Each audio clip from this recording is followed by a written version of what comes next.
Greetings and salutations, everybody, and welcome to the CanUK podcast, the podcast done by fans for fans of everything nerdy.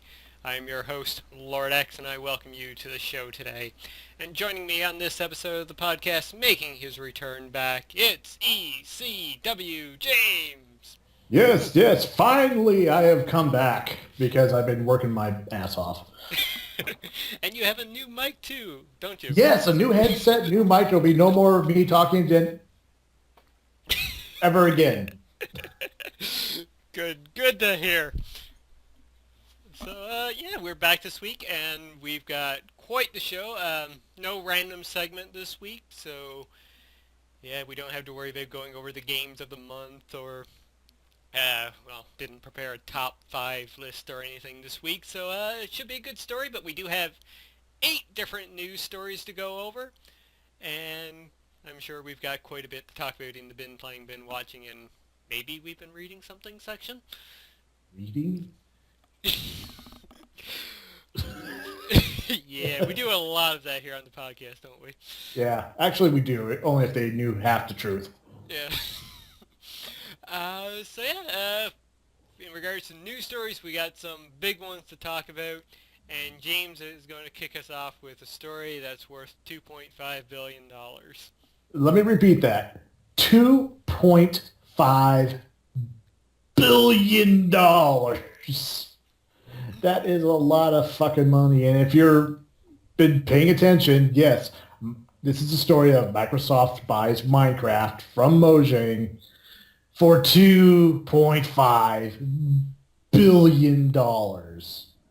That's just, it's mind-blowing. Mm-hmm.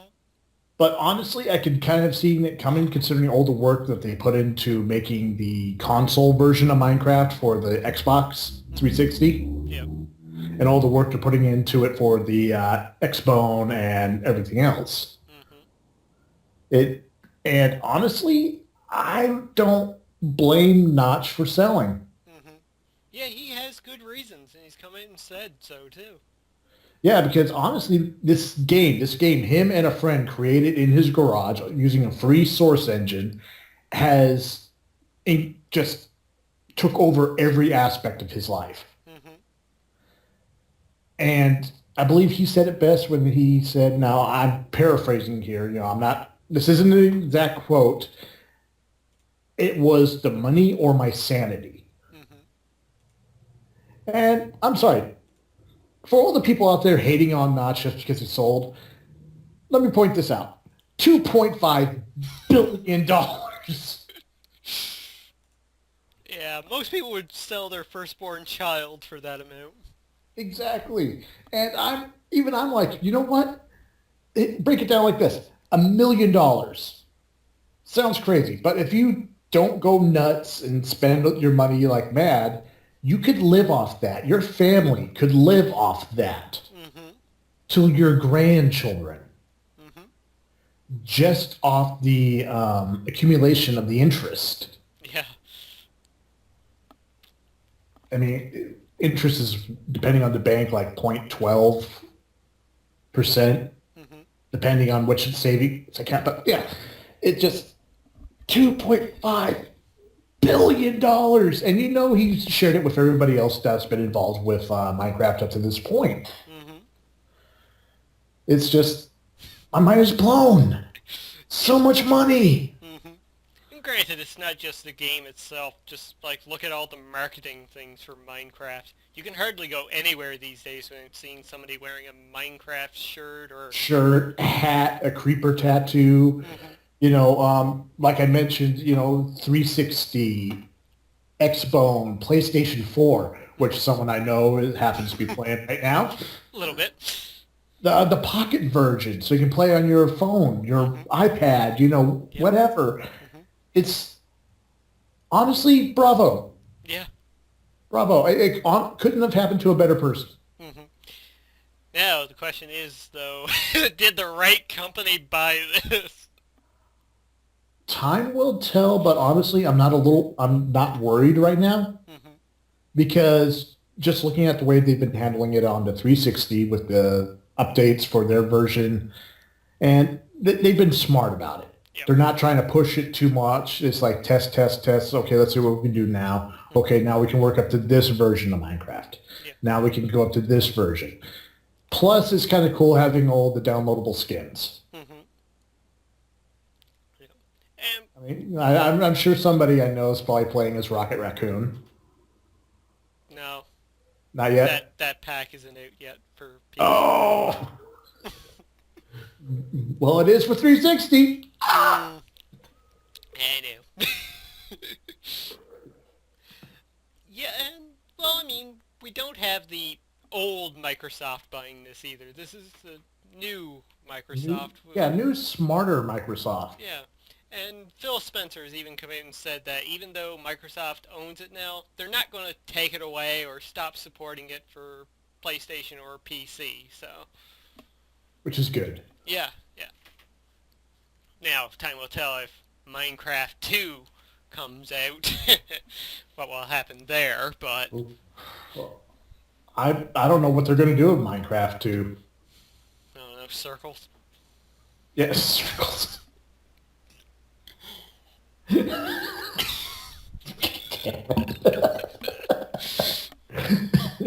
Everything looks like clouds. Big bubbly clouds. Oh man, I can't wait to see all the knockoffs of that version. So, yeah, like I said, it's going to take time to tell if Microsoft, what they'll do with it, if they start charging for the updates, they don't. If they're smart, they won't. They'll stick to the same business model. Yep. Because that's one of the things that made Minecraft so popular. You didn't have to pay for the updates. Mm-hmm. You didn't have to pay for extra content. Mm-hmm. I mean, even on the console versions, when you buy skins, it's not that much. No, it's $1.99. And you get like, what, 20, 30 different skins? Yeah, you get quite a few. And some it's like, oh, I don't want that. Don't want. Wow, this is kind of cool. Mm-hmm. You know, it's good business model. They just need to stick to it. Yep, definitely. Keep your fingers crossed that they don't fuck up. Yep. Speaking about companies and new services and hopefully not fucking up, Square Enix also came out this past week at TGS and announced a new cloud gaming service for 2015, and there's quite a few puns that can be made about this. First off, it's a cloud gaming service. Next of all, they're working with the Just Cause 2 studio, Avalanche Studios, and this new technology, this new cloud gaming service is going to be called Shinra Technologies. What? So if you suddenly start seeing giant cannons being built in Japan, it's probably Square Enix. Oh my god. So if I get the article pulled up here, which I should have had done beforehand, well prepared as always. So yes, a new cloud gaming service coming from Square in 2015. Yeah, Shinra Technologies, named after the organization from Final Fantasy VII, is headquartered in New York City with offices in Tokyo and Montreal. So expect Mako reactors in those three cities. The new company has partnered with Just Cause developer Avalanche Studios, which is offices in New York to develop games and technology. So Wada said that the newly established company will provide a new ecosystem for the games industry. So, yeah, what do you think about this? Oh my god, I'm getting some serious Final Fantasy VII flashbacks here. Like the warning signs are everywhere. It's even weirder because I just watched the videos saying how realistic Final Fantasy VII actually was. Mm-hmm. Because, the description of, the life force, which is basically oil. Mm-hmm. It's the souls of the dead and departed animals and life on Earth. Well, oil is what's left of the bodies of dead animals and plants and life on Earth. So it's like, oh my god. Like you said, oh god, does that mean we're all going to have to start looking effeminate? With really big swords and spiky hair and... I'm too old for this shit. I can't pull that off. And I'm not going to chop my hand off so I can get a gun glove put on. But yeah, that would be awesome, though. It would, but it really interfered with my love life. That is true. Or lack thereof. Oh, God, why? Why should... I mean, before I heard about this, I was like, oh, clouds, great. So we're going to have nudes of, popular video game characters getting leaked out. Mm-hmm. Because that's how they've been getting all these celebrity pictures lately. Because the cloud service. Now it's like, then you tell me all this, I'm like, oh, God. It's far worse. Here comes Laura. Hey. Again. Oh, boy. Also going on with the article here, a technical beta for Shinra Technologies' cloud gaming service will begin in early 2015 in Japan.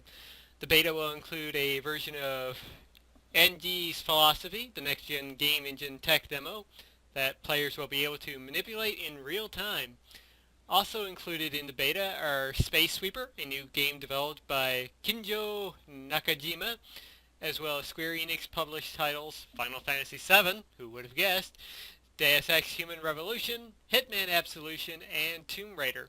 The titles available in the Shinra Technologies beta are not necessarily indicative of the company's service lineup, said Krista DeRosa, the director of marketing at Shinra.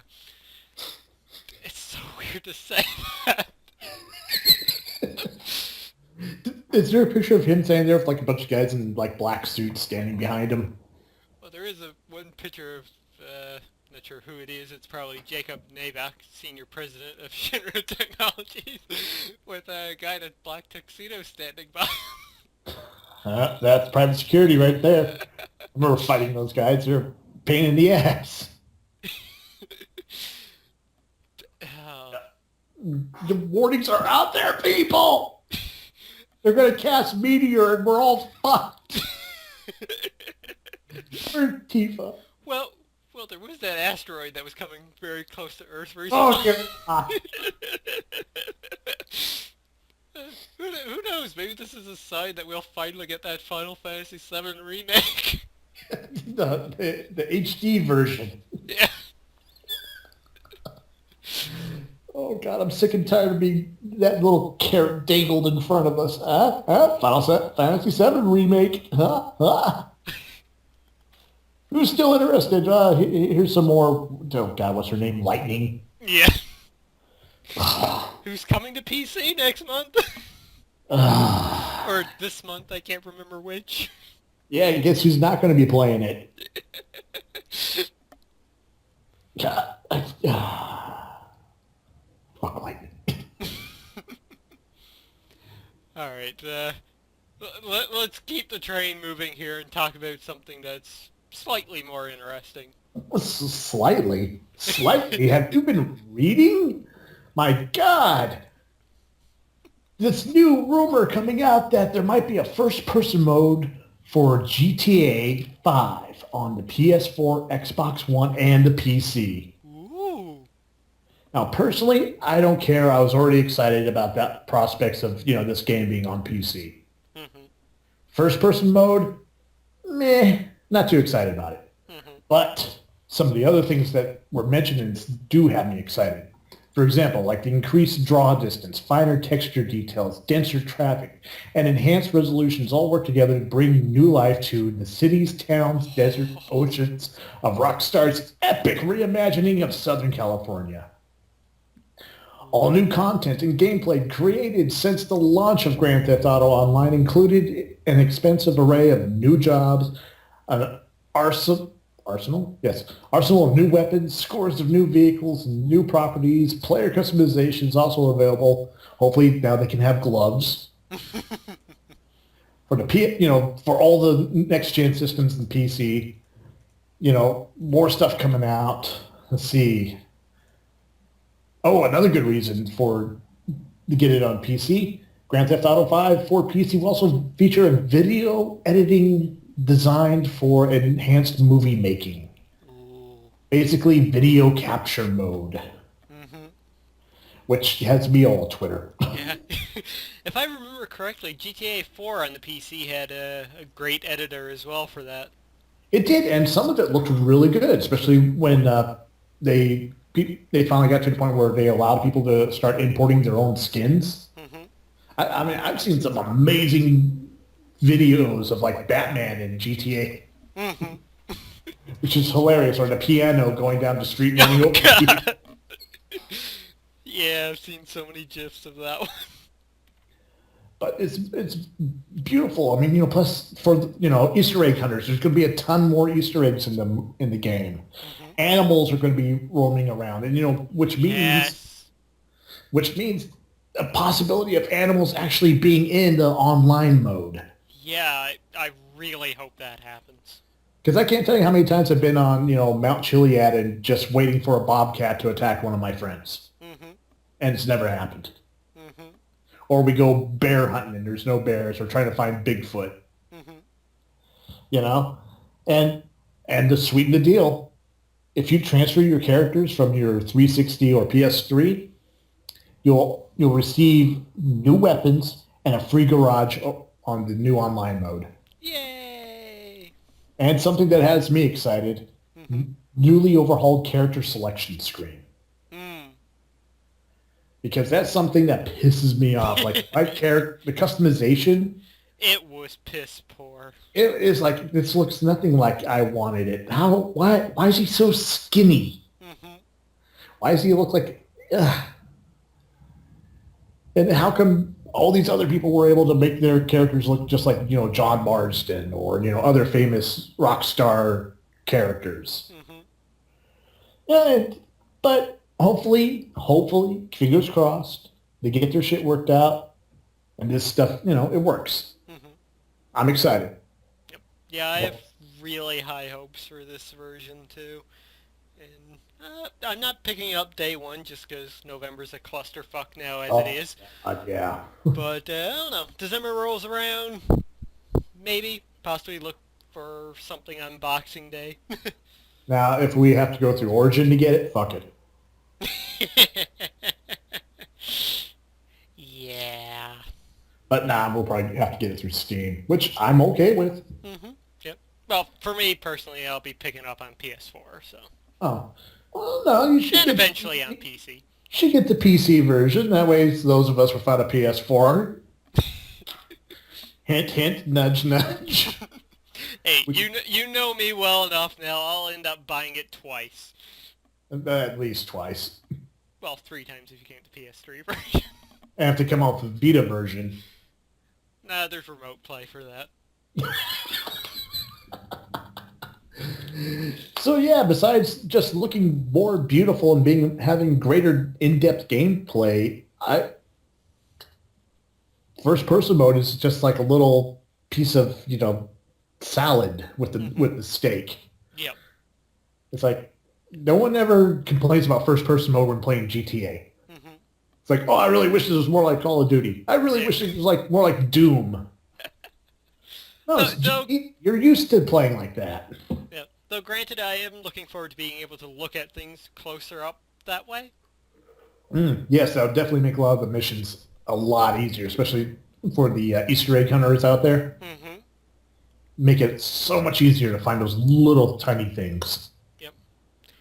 Now, hopefully when this launches next month, or sorry, in November, they actually fix the online mode and have it working day one. That would be nice. Hopefully they've learned, but we shall Yeah. see. Hmm. Who knows? Maybe a year from now we'll actually get Heist on that version. Still waiting for heights on the regular version. Well, if we want Heist, I guess we can keep watching Achievement Hunter. Damn it. They need to start doing that more often. Yeah, they really do. Let Ray start planning all of them. Yeah. Well, Because the double crossing and the triple crossing, just beautiful. well, did you see the last one they did, the Grand Heist? I have to rewatch it. It's been a while. It was beautiful. Let me just... It, the involving a cargo bomb in a tank. That Yes. was beautiful. Yes. That was it. Just Michael killing everything. Yeah. And the fact that it actually worked. It, anything's possible in the online world of GTA. Yep. Yep. All right. Well, now speaking of games coming out, well, coming out next year because everything's releasing in 2015. We've got 2 new release dates that were announced at TGS this year. And granted, this is for Western audiences here in North America. Those dates are Final Fantasy Type 0, which will be releasing March 17th, 2015. Which the big thing about that, it will include a demo of Final Fantasy 15. After about 8 years, we actually get to play it a bit. And the other game that got announced for a release date is Bloodborne, something I'm really excited for, launching on February 6th, 2015. I'm actually excited about both games, especially the Final Fantasy 15 demo, Mm-hmm. because I watched the trailer and the first thing I noticed was a main character that wasn't a moody little bitch. Yep. And I'm like, oh, thank God they're finally moving past this point. Mm-hmm. You know, I can understand having a character, with little or a lack of emotion. Mm-hmm. That way you can, just kind of portray your emotions onto them. But Yep. good God, after Lightning, Mm-hmm. the waifu, the blank slate of a character, the Barbie doll made me yearn for Yuna to come back. Yeah, it kind of made you wish for the cast of Final Fantasy X too, didn't it? Yeah. And it's like, well, at least they were characters. Mm-hmm. She's just there as destiny is destiny. What the fuck does that even mean? Mm-hmm. And, But yeah, I'm excited. I'm excited to see that. yeah, and the game itself is looking Oh, it looks amazing. beautiful. I mean, it's starting to get to that point where you're familiar with the term uncanny valley, right? Mm-hmm. Well, the graphics, the detail in the game is almost on the other side of the uncanny valley. Yeah. It looks natural, even though it's still, anime style. Mm-hmm. It looks so unbelievably realistic for a game. Yep. And it looks like it's blending that perfect balance of fantasy and No, technology that like Final Fantasy no, VII yeah, had. yeah. I mean, even though it was mostly steampunk themed, Mm-hmm. it wasn't, stupid steampunk. Yeah. It was like, okay, I can see how this works. Mm-hmm. Or it's like, okay, I don't see how all those cogs together form a working jetpack. Yeah. You know?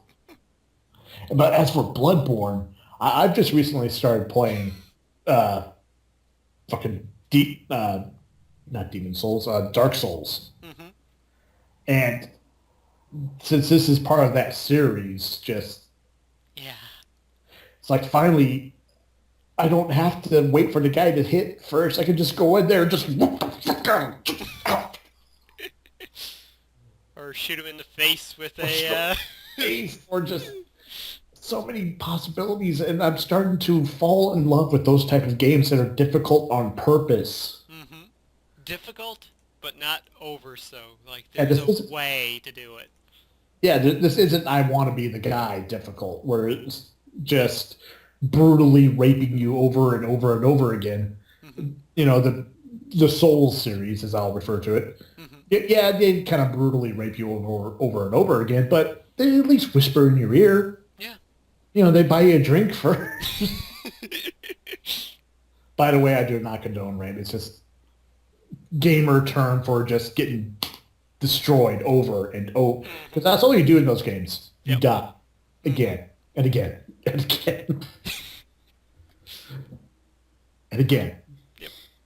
Yeah, Bloodborne, everything I've seen of it at this point just makes me drool with anticipation for it. The setting of the game looks wonderful. The Victorian type setting, but with that Dark Souls vibe put to it.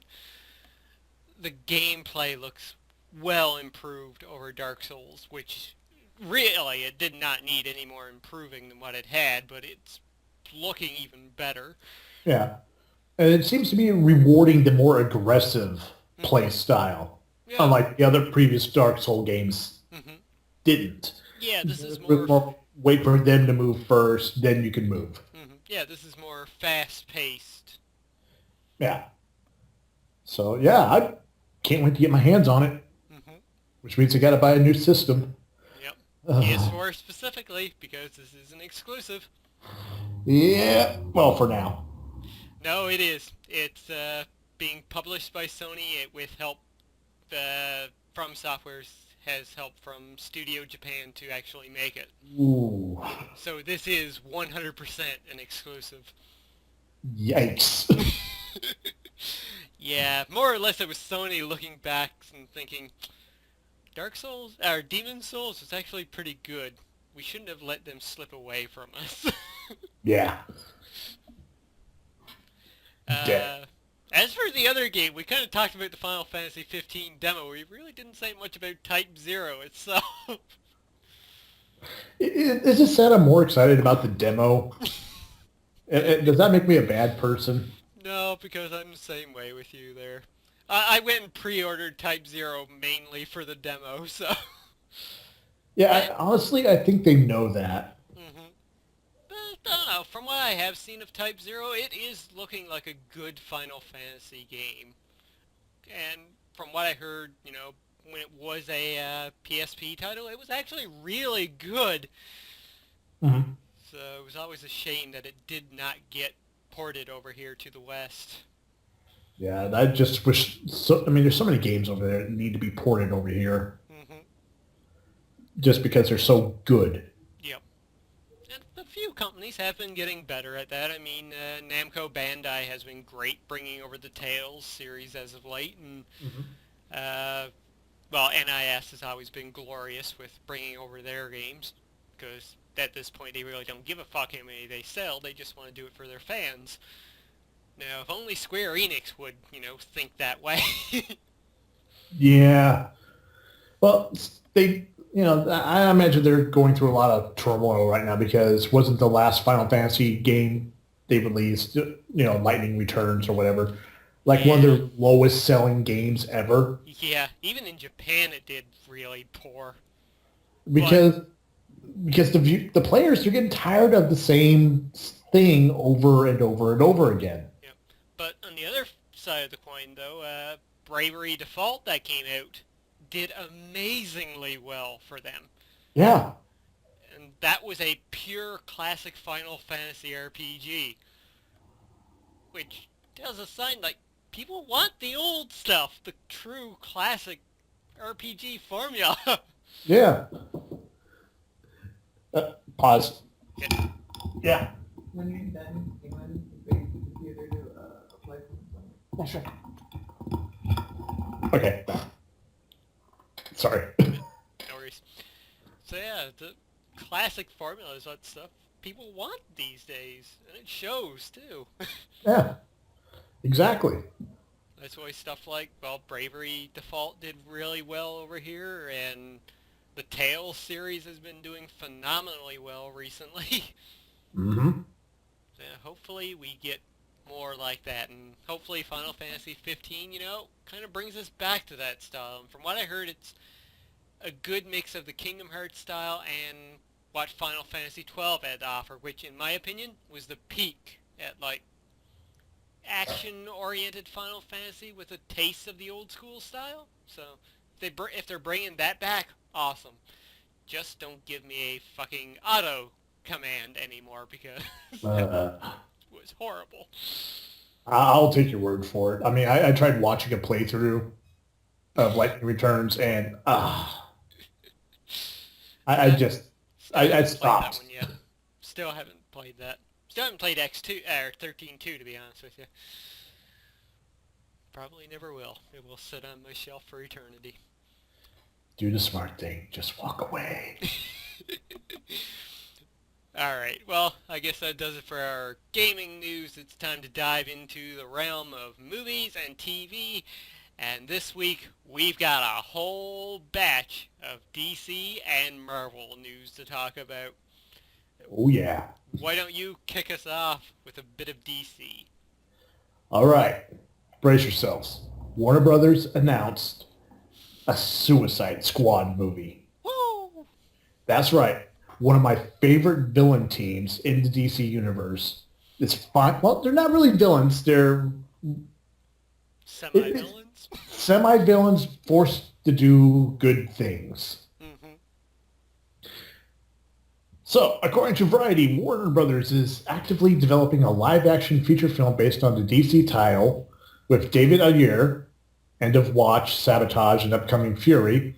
Their choice to direct from the script by Justin Marks, who wrote The Jungle Book and Street Fighter Legend of Chun-Li. And James's light has just faded. Oh God, it's dashed upon the jagged rocks below. Now, granted, we've seen some directors, who have done poor things bring us some great things. I mean, a little indie director gave us Scooby-Doo movies, who, this past summer recently gave us Guardians of the Galaxy, so... Yeah, but the difference is he actually had a good script writer with him. I mean, good God, the script writer for fucking Jungle Book and Legend of Chun-Li?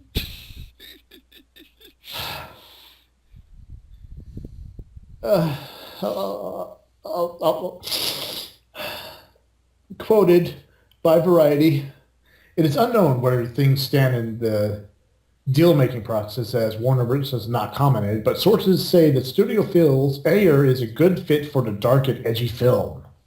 Ayer has also scripted Training Day. Okay, that's good. Mm-hmm. That's a good movie. While Marks previously penned Supermax, a unproduced script that saw Green Arrow sent to prison where he had to team with various supervillains to escape. I remember hearing about that several years ago and was kind of excited about it. Yeah, it sounded like a great movie. But it's just, they weren't going to have an origin thing. They were just like, here's Green Arrow, he's in prison. Mm-hmm. The Suicide Squad were the focus of a recent DC animated movie, Batman Assault on Arkham, which was fucking phenomenal. Still haven't seen that yet. It's good. Mm-hmm. It's good. As well as two appearances on CW's The Arrow. Mm-hmm. Which they were great on that. Great selection for the characters. Mm-hmm. Michael Jai White as Bronze Tiger. Brilliant. Yep.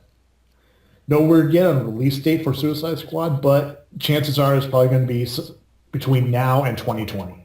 Mm-hmm. So, despite the script writer, because I can't really fault him, he was doing his job. They're like, hey, we need a Jungle Book script. Yeah. Okay. We need a Street Fighter script. Okay, so I Ken and Ryu. No, Chun-Li. What? What? And we'll get some American girl to play her. What? Well, she looks kind of Asian when she squints. Dude, that's racist. But it could be good. It could be good. There's possibility. It's just I'm wavering on this one. Yeah, it has potential, but well, DC really hasn't been doing that well in the movieverse as of late. So No, not as of late. I mean, I know they're trying to compete with Marvel's, who Marvel is just screw it. Everybody's familiar with our characters. We're just going to give them our characters. While DC is trying to figure out, well, this character's unrealistic. They're not ready for a Wonder Woman yet. They're not ready for Shazam yet. Let's make everybody dark and moody. Yeah, dark and moody, and they all wear like dark colors. It's like, no, that doesn't work. That's not the character. No. Like, honestly, I am a little excited about Batman. I've seen the new pictures of the actress playing Wonder Woman. She's not as skinny. Mm-hmm. She's actually bulking up. She's looking leaner. Mm-hmm. She's actually looking like a fighter now. Yep. I'm disappointed with the leaked costume. Mm-hmm. Well, Because, it wasn't leaked. They officially put that out. oh, they officially put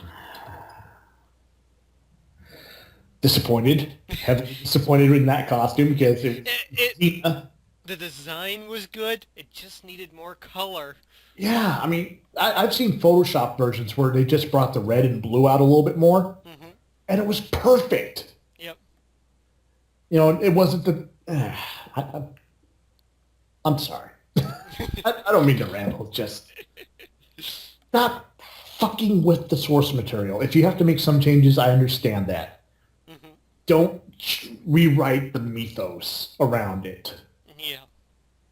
Don't try to make it, oh, it's gritty, it's dark, but it relate to these characters. Bullshit. Mm-hmm. Yep. They need to look at what they've been doing with TV and just draw from that. Which is one of the plans that I heard that they were working on. Mm-hmm. Arrow is going to be connected to the recent Zack Snyder movie, Mm-hmm. Superman movie, and the Batman movie, and Superman v Batman, Mm-hmm. Dawn of Justice, just like the Flash is going to. Mm-hmm. So they're trying to do their cinematic universe, except for they're basing it more off of the one TV show. Yeah. Except it won't be directly connected to the TV shows. Connected but not connected. Well, drawing, inspiration from it, but Yeah. it's going to be basically two separate universes. Which, I mean, for people like me and you, that's pretty easy to accept because of, the DC multiverse. We know Right. that kind of shit, but to the every-going viewer, they're going to be a tad confused when they maybe see, like, a different Flash on the cinema versus the TV Flash. True. Especially how Marvel's been handling their stuff with Agents of S.H.I.E.L.D. and their movies. Yeah, they're just like, yeah, everyone's here. Here you go. What, you want a talking raccoon? Here. You want Thanos and the Infinity Gauntlet? There you go. Here, have dumb it. Well, Loki? Yeah, here you go. Hey, Tom, put the hat back on. The girls want you. Some of the guys, too. Go for it. I'm right. Yeah. But yeah, so like I said, I'm wavering on this one because I want this movie to be so good. Like I said, it was one of the first series that got me into comics. Mm-hmm. Suicide Squad, just because there was a bunch of Batman and Flash villains forced Mm-hmm. to do good. Yeah. And it was great character development because you see these people that it's like, well, I'm evil for blah, blah, blah. Mm-hmm. And then it's like with Deadshot, Mm-hmm. you find out all of the money he made was going to take care of his daughter. Mm-hmm. And it's like, oh, well, he's not as much of an asshole anymore. No. I am curious on what characters they will have involved in this. I mean, I think Deadshot's a given. Oh, yeah. Probably Harley Quinn. I would love to see her, but I don't know how they would explain her without pulling the Joker card, literally. Yeah, true. It's one of those double-edged swords. Like, yes, I would love to see Harley, but you would have to introduce her. Like, there was going back to Arrow, the episode where they first bring up the Suicide Squad, Harley was in one of the cells. Yep. Mm-hmm. Voiced And now by the same actress who did her on the animated series. Eric Strong, God, I love that woman so much. And they mentioned that Nightwing might be showing up in this season of Arrow. Mm-hmm. Which means, well, wait, Harley, Nightwing? Uh-oh. Mm-hmm. We go to see Mr. J? Well, there's also that rumor, too, that the Teen Titans might be getting their own TV show on TNT. Oh, I hope they do it right. Yeah. It it's a good time for heroes shows because the technology is up there. The fan base is there. People want to see this stuff. Mm-hmm. I just hope they don't fuck it up just by throwing it out there. Just like, here you go. Mm-hmm. What? What do you mean that's not what you wanted? It's Yeah. people with spandex, but it's Dawson's Creek. Mm-hmm. But it's people with spandex. TNT, they do drama. Though, granted, I think they've said that it won't be called Teen Titans, but just Titans. So, maybe that's a good sign that they're not going to go the teen drama route. Well, like I said, if done correctly, it can be done right. I mean, for example, Teen Titans animated show on Cartoon Network a few years back. Oh, yes.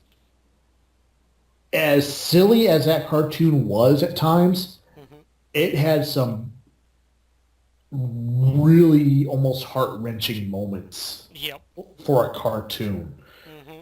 Like one episode in particular, when Beast Boy and Tara were on their date and she betrays him. Mm-hmm. I'm not going to say by who or anything because that's a big spoiler. Yep. That hurt. I felt that. Mm-hmm. And later on, when a certain character sacrifices himself to save everybody, Mm-hmm. it's such good writing in that show for a kid's show. Mm-hmm. That and it made Slade look even more like a badass. Yeah, yep. That it did. But the fact that they had Ron Perlman voicing him Mm-hmm. helped a lot. That is very true.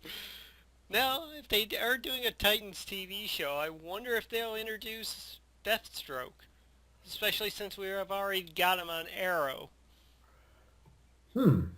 Like, would we possibly be The looking at... legalities of that, because I don't know if WB and what was it, TNT? Yeah. I don't know how their relations are. Yeah. I can't remember... Copyright. I can't remember if the guy who's like behind Arrow and Flash is working on this one or the next story that we're going to talk about. But I know Jesus. which if they are, I believe it is Titans though, because I'm pretty sure TNT and the CW fall within the same network. Mhm. Like Time Warner, I believe, owns both of them in some capacity. I think you're right. So yeah, we may see like a crossover there with another network.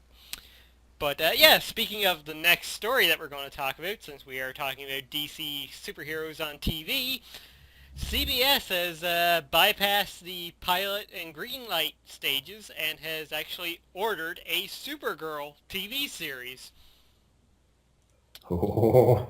So CW, once the only network staying out of the whole new massive comic book TV show arena, is now going all in with Supergirl. So, a new 1 hour long drama will come to us from Berlanti Productions.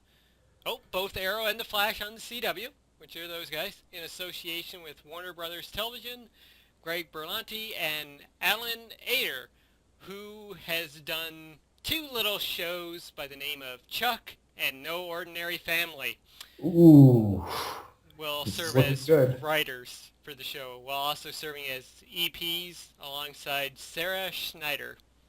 This is looking good. And I just did a quick Google search, and according to the wiki, Time Warner does own TNT. Okay, cool. So So we could. Ooh. I just got chills. So Supergirl on TV. Makes you wonder how they're going to explain her there. Pick a multiverse. I mean, they could go. They could do the stupid. Well, it's his cousin, Mm-hmm. or they could do the whole legit Supergirl thing, where it's like she's from another planet in the Krypton solar system. Mm-hmm. Superman finds her, brings her to Earth, or she crash landed on Earth after There's so many routes they can take because there's so many origin stories for her. Mm-hmm. Yep. Just noticed the last little part here on the article. IGN stated, so far, crossovers between the DC projects on other networks and the CW's Arrow and Flash have seemed unlikely. But Berlanti's participation in Supergirl will certainly raise questions regarding whether or not this series could be connected to his other two DC shows. So, yeah, maybe we will see her pop up on Arrow or Flash. If they're smart, they will do this. Mm-hmm. Because that's what Marvel is doing. Yep. And they need to start doing more of that. They need to integrate everything. Each show cannot be its own separate reality. Yep.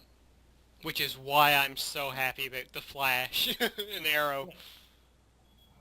Because, the Flash pretty much got his origin on the Arrow. Mm-hmm. So,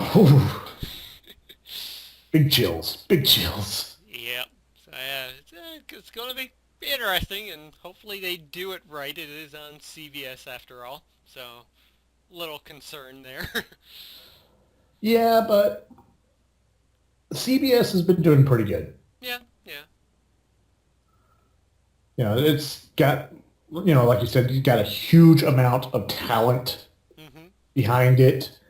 They're taking comic book series a lot more seriously these days. Simply because oops.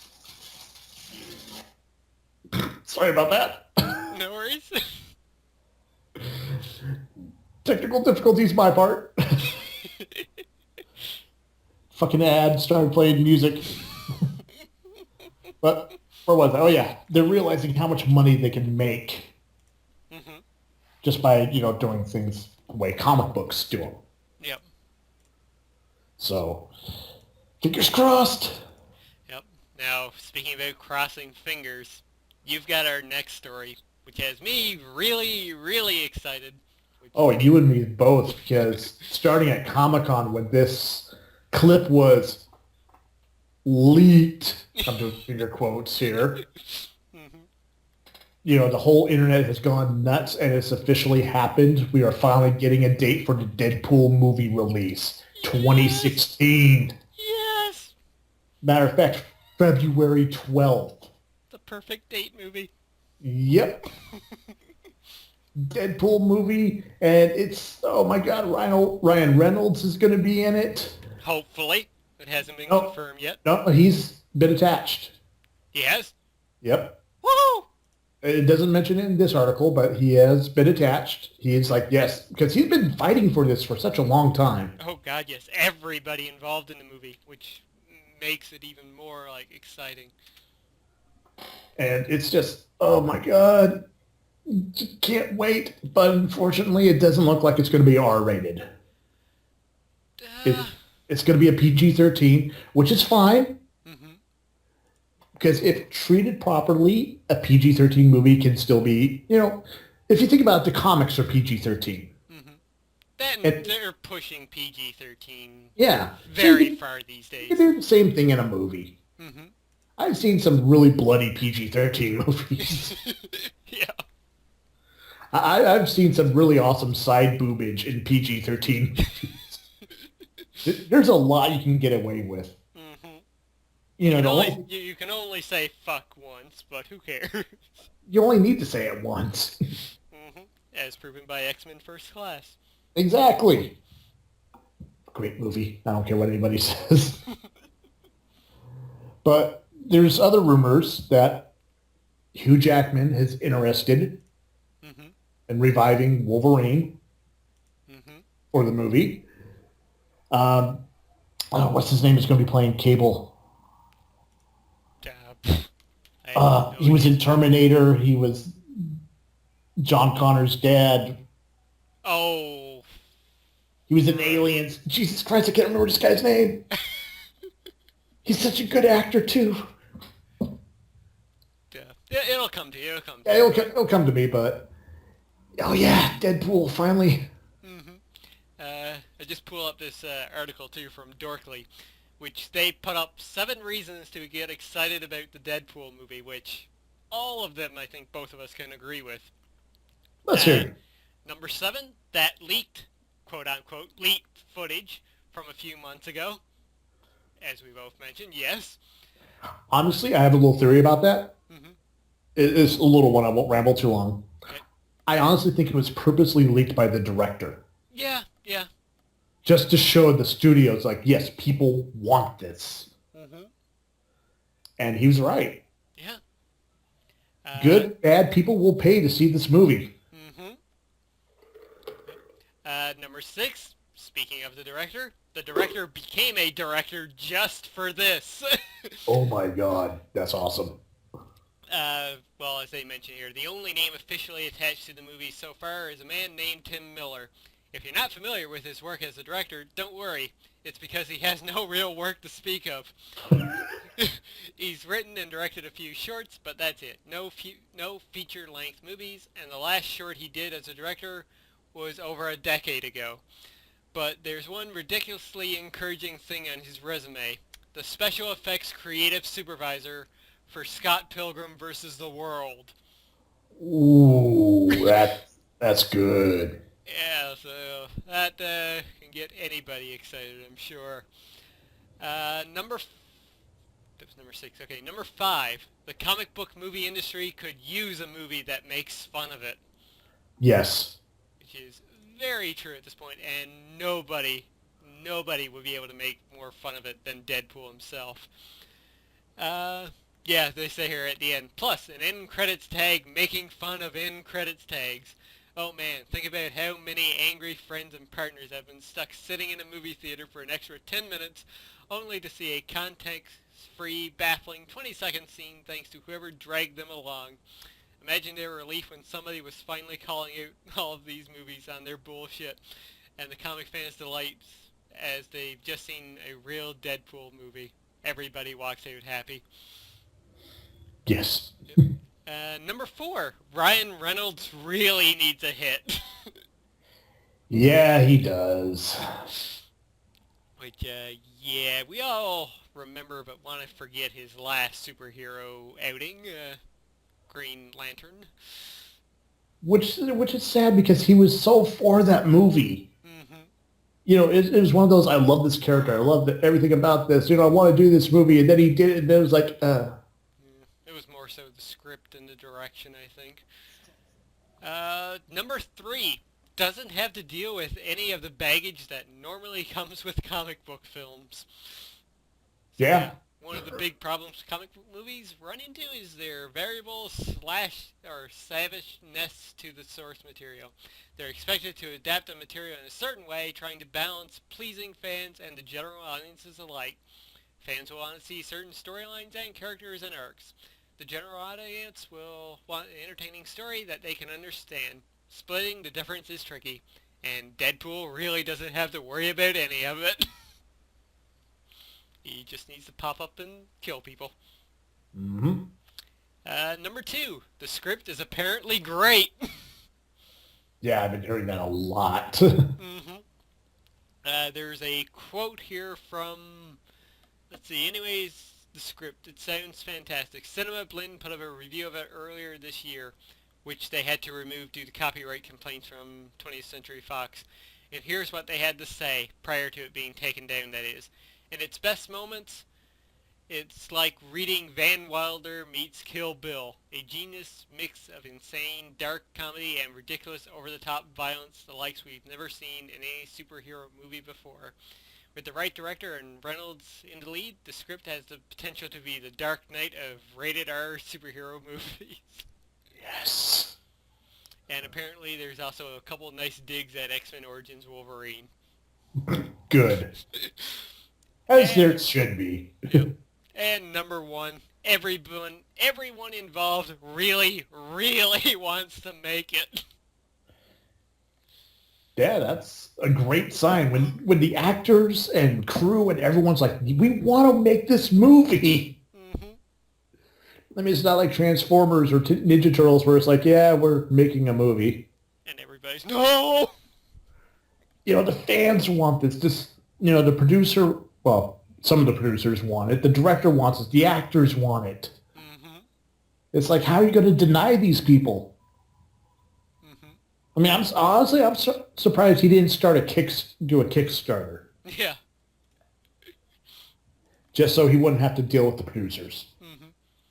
Just give us $1 to prove that we want to make this movie. Yeah.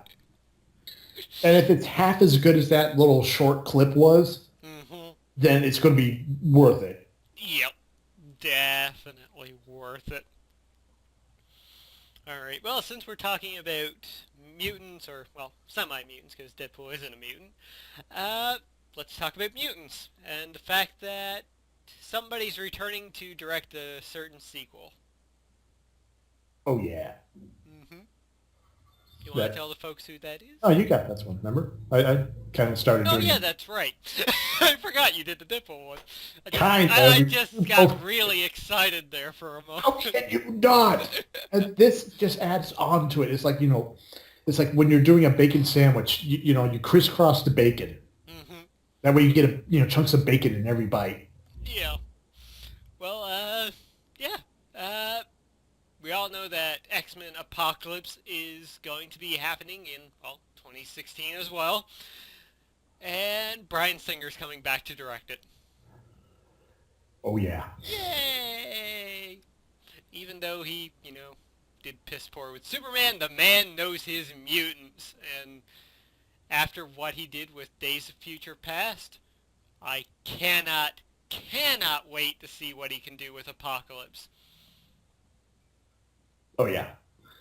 I mean, just the fact that everyone that was very displeased with the past few X-Men movies Hmm. said that what he did was a good retcon Hmm. without being a complete, well, fuck everything, blah, my vision and only my vision. He combined it, like the first X-Men with X-Men First Class. Yep. Yeah, and as far as his, rebooting things, he did it in the proper way, like you said. And he basically, acknowledged The Last Stand, even though that movie doesn't exist. It actually doesn't exist anymore, thanks to him. Yay!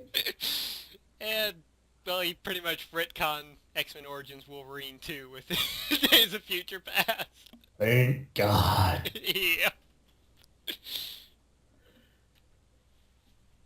But, oh, God. Apocalypse. Oh, I know. And it's going to be starring, the first class actors, so that's great. Yeah, And because... What the fuck? Yeah, downside of new headset. All audio is played through my headset. um, yeah, bring back the first class, and from what I've been hearing, Storm, Jean Grey, and Cyclops are going to be recast for this movie, so we'll be seeing them entering the fray now, which is cool. Hopefully, we get some great actors playing those characters this time around. I never really had a problem with the guy that played Cyclops. I can't remember the actor's name right now. He... James Marston? I think that's who it was. Anyways, continue. I thought James Marsden was Spike from Buffy. Oh, right, yeah. Forget what I said then. Continue. Yeah. No, but him as Cyclops would be hilarious. No, it's James Masters who was Masters, Buffy. yes. This might be Marston. Right. So anyway, damn it, now I'm completely derailed. You're welcome. No, yeah. I didn't have a problem with that actor. Because honestly, Cyclops is a very difficult character to play. Yeah. I mean, people just see him, well, he's an unemotional asshole. Like, no, those who actually read the books know why Cyclops is the way he is. He's a mutant who cannot control his power. So he overcompensates. He's got to be in control of everything else. Psychology 101. Yeah.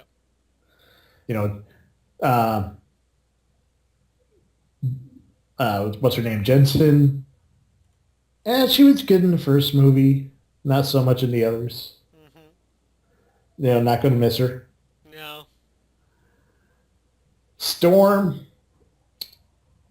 Did I ever mention my most favorite thing Halle Berry ever did was Swordfish? Why? Yeah, sorry. Just I never really saw her as Storm, Hmm. especially since in the very first movie she got like what 3 lines. Yeah. She was more of a side character. Hmm. I really enjoyed her in Days of Future Past. I mean, one Well, scene in she gets particular. she gets slaughtered. Which I'll give Halle Berry credit. She was pregnant when she filmed that role. Yep. You can kind of tell by her outfit, Hmm.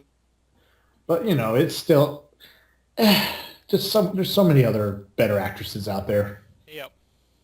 that could actually act, Hmm. not just show up. I'm Halle Berry. I'm Yeah. Storm. Hmm. There, I'm acting. Hmm. Which is sad because I've seen her in other movies where she does very, very well, Yep. like Gothica. Hmm. Great movie. But yeah, Apocalypse. I am as far beyond a mutant as mutant is beyond man. I hope we hear that line. Hmm. That was the best Apocalypse line ever. Indeed. Oh god, it's gonna be a long year and a half. Yeah. Oh well. Just just remember, in half a year, in less than a year's time, we're getting Ultron, voiced by James Spader. Oh, there's those chills again. I know we say this a lot, but it's good to be a nerd. Hmm. It's good to be a Fine. comic book fan. Oh hell yeah! It's like after all these years, we're finally getting our dues. Hmm. Just mentioning Age of Ultron for a second. Did you ever listen to the leaked audio from the Comic-Con trailer? No, No? Oh, I will have to send that to you. because I do remember there was a leaked trailer. I was trying to find it, but it already got pulled. Hmm. I don't think no official trailer did get leaked. Not from what I heard anyway. But the audio did, and holy fuck, it was good. Like, just by listening to it, you get the chills that, Ultron really is going to be an ultimate badass. Well, he is. Just, there was one little, like, scene in that trailer where it's the very first version of Ultron. He, like, encounters the heroes, and they're all talking about, like, lifting Thor's hammer, and Thor's like, well, you're not worthy. And then he shows up and is like, of course you're not worthy. You're all a bunch of killers. And there's only one clear path to peace. Your extinction. Yeah, that's the fucked up thing about Ultron is people just see him as a mindless supervillain out to destroy the world. No, Hmm. he's trying to save the world. Hmm. Humanity, on the other hand, is, as he sees it, the problem. Hmm. Humanity's killing the world. Humanity's killing all this life. You take humanity out of the equation, Hmm. everything prospers. Yep. Can't. That's. Best villains are the ones you can relate to and understand. Hmm. Ultron is a great villain. Yep. All right. Well, I do believe that's going to do it for our news section before we get too derailed, because we've got some other stuff that I'm sure is going to derail us a lot more Oh coming up. yeah, All right. So let's dive into our been playing, been watching, and maybe we've been reading something section. maybe. So do you want to kick us off with the stuff that you've been playing this week? Yeah, I've been playing the same. A lot of Battlefield 4. Hmm. Has It's it getting gotten better. better? It's getting better. It's getting better. The fall patch is getting ready to come out, and that's going to be taking care of a lot of the server issues. Okay. They're going to be speeding up the server, so hit registry is a lot better. Things are going to be a lot cleaner. They're also trying to push team play more now Hmm. because too many people just flying off on their own doing all sorts of dumb bullshit. Okay. And I'm still pissed off at the fact that this should have been done like 7, 8 months ago. Yeah. There's the game is almost run its cycle. There's one more confirmed DLC pack coming out, Mm-hmm. and now they're doing all this work to fix it. Yeah. Little When bit overdue. yeah, way overdue. When Battlefield 3 launched, it had a lot of similar problems, but they had that fixed within a few months. Mm-hmm. Here we are almost exactly a year later. Yeah.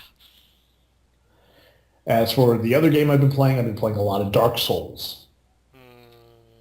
And it's hard in a good way.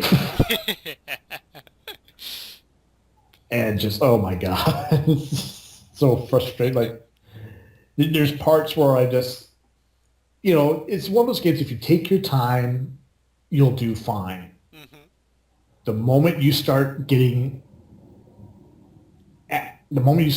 angry and don't take your time is when you start dying over and over and over again.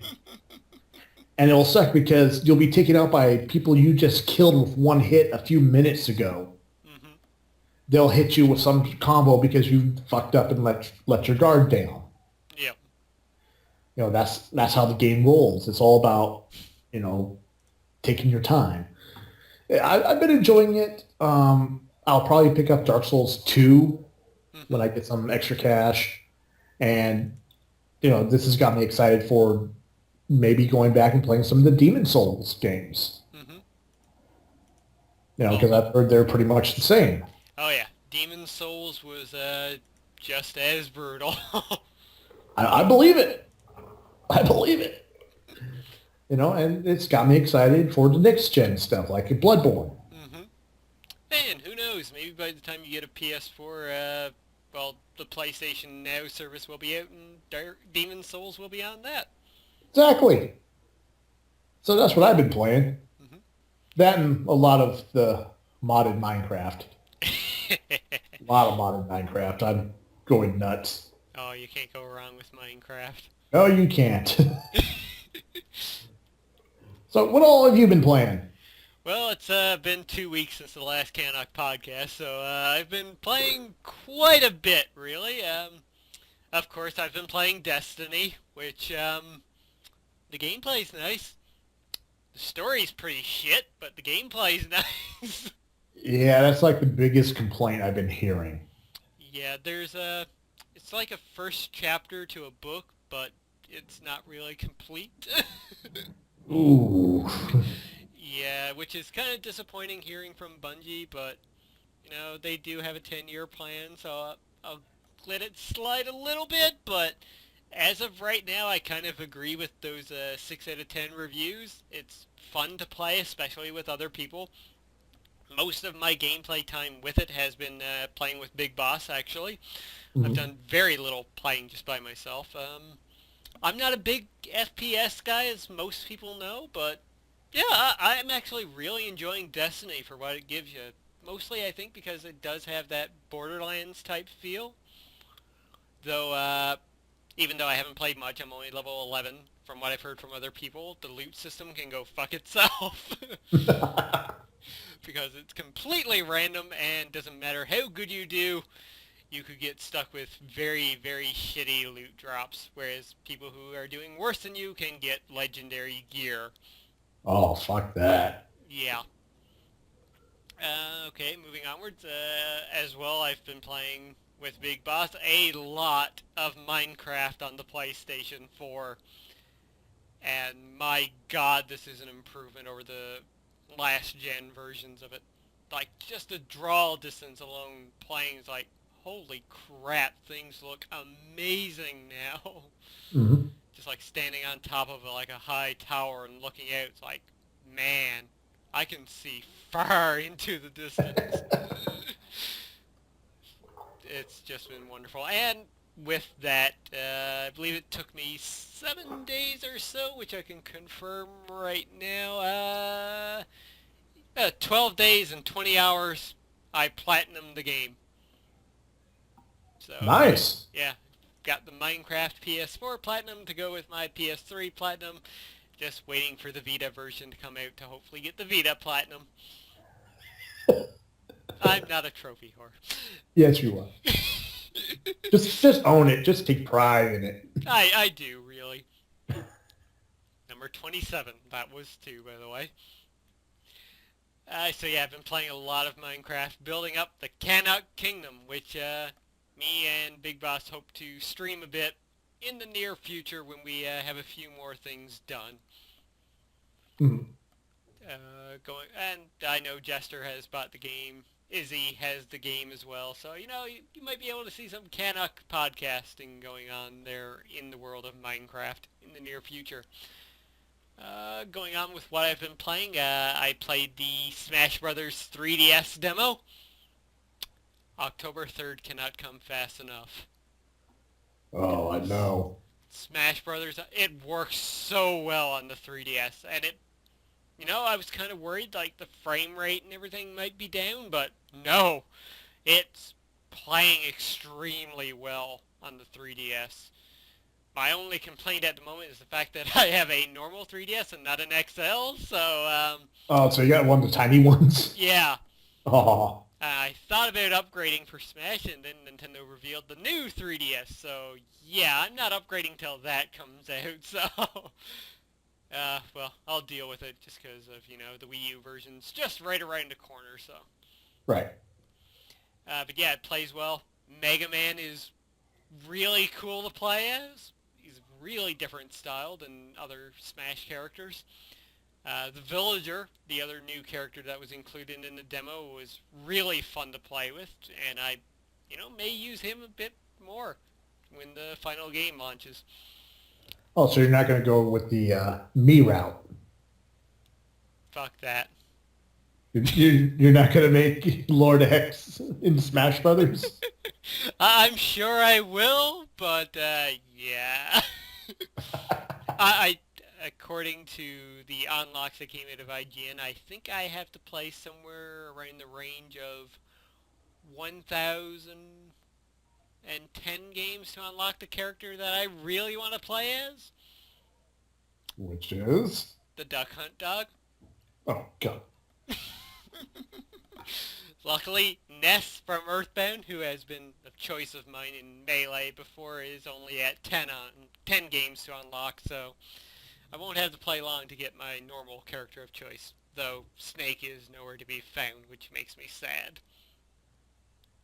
I can't crack people's necks anymore. I'm sure you'll find a way around it. Yeah.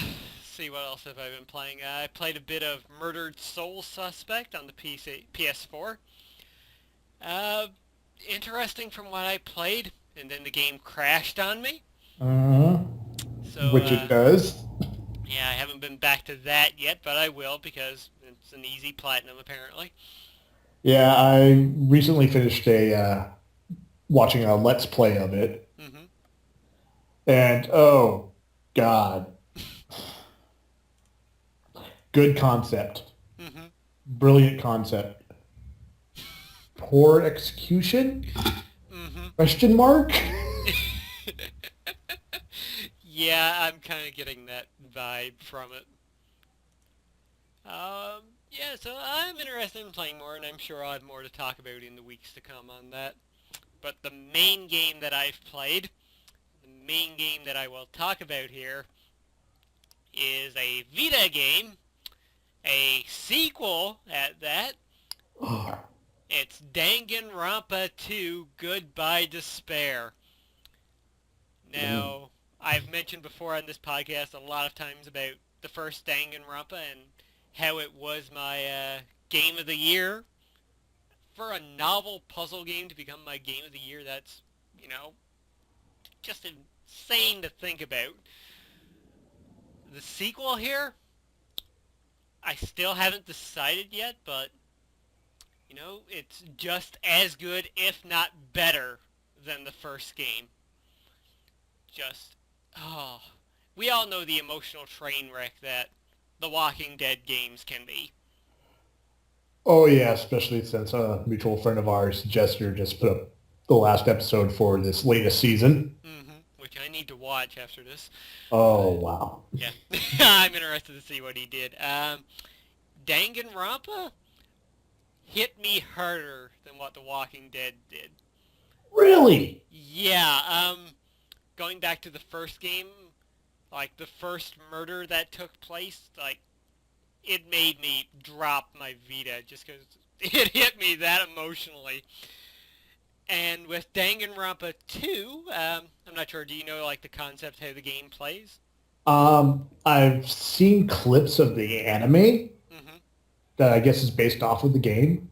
Yep, yep. The first game was basically It's the it's anime. a murder mystery. Yeah, a bunch of students are trapped in a situation, and in order to escape, they're told that they have to kill somebody, a fellow friend and student, in order to like get out of there. Yikes. Yeah, and the whole deal after they murder somebody, an investigation takes place, then a class trial takes place where if the others can solve who did it, that person gets killed, and if they can't solve it, the person who survives gets to go free while everybody else gets killed. That's the whole concept of Danganronpa. Wow. Yeah, and to make matters worse, in between like the murder solving, you get this free time to yourself where you can connect with other characters and learn more about them and build friendships. That's where things get hard because depending on how you play, you might build up a relationship with a character that gets brutally murdered. Or is the murderer. Yeah, exactly. Which, Oh, that's which, evil. yeah, which I just mentioned in the first game, the first character I tried connecting with, and had a strong bond with the character. She got killed, and with Danganronpa 2, the first murder it was like, okay, that was emotional. I didn't see that coming. The second murder was again like, oh wow, I did not expect that character to die. I'm sad now. When the third one rolled around, I had built, a relationship with that character. I had actually seen the development of that character all the way through. Oh. Yeah, which in the character that I built up, trying not to spoil anything here, but if you are playing Danganronpa, maybe you want to pause this or skip forward a bit. But she was kind of a hyperactive character and kind of, crazy, but in a fun way. She was dragging the main character all around doing crazy stuff. Like, Oh, the outgoing character. yeah, like running laps around the island and whatnot. Just for something to do and to build their, like, inspiration. And the last scene that you get with her in, like, the character interaction moments, she reveals that she wasn't doing that to, make you understand her more. She was doing it to help you out, to help you like remember who you were.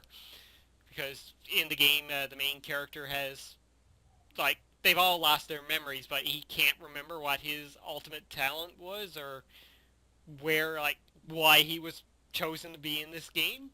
Hmm. So yeah, she does that to help him remember, and then's like, but I don't think you need to remember because the uh, Hijami or however you pronounce his name. I'll just say Bob for now because I do not want to pronounce Japanese at the moment. Hijime, sorry. The Hijime in front of me is the real Hijime. This is what I want to consider who you are. Like, you don't need to remember who you really are because the real you is in front of me right now. It's like, wow, that actually kind of made me tear up a bit, just like how she interacted with you. Hmm. And on the flip side of the coin, you understand that she was kind of a lonely person, and you spending time with her helped her as well. And when she got murdered in the way that she did, I actually had to put down my Vita and turn off the game. I could not go through with the investigation right away, just because I could not deal with her death. Oh.